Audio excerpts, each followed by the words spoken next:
কিয় গাদেয়া কৰি আছ? অ' চা ক'লা মোলা ছোৱালীজনী মোৰ জীৱনটো চেছ কৰি পেলাইছে চা। ক'ৰ কোলা মোলা ছোৱালী? নাজানিছো চা, খালি ই অকণ চাপৰি মাৰি থাকে। কালিৰ পৰা মোৰ দোকানত ৰাস্তাই ঘাটে চবতে ধৰিছেও চা। বিয়া পাত নহ'লে জীৱন ভস্ম হৈ যাব তোৰ। সেইজনী কেনে চা চা নে কমলৰ ভনীয়েক? কি তোৰ পিছত ছোৱালী? ঐ ছোৱালীজনী দেখিব কেনেকুৱা? মানে একে গেৰুৱা পা চুলিলৈকে চিকচিকীয়া ক'লা।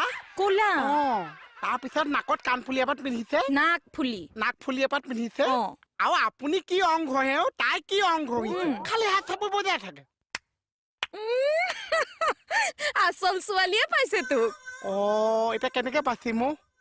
কেকেদাই বিয়া পাতিব দিছে। তেতিয়াহে বাচিম বুলি কৈছে। পাতি ল বিয়া, নহলে ফচি মৰিবি।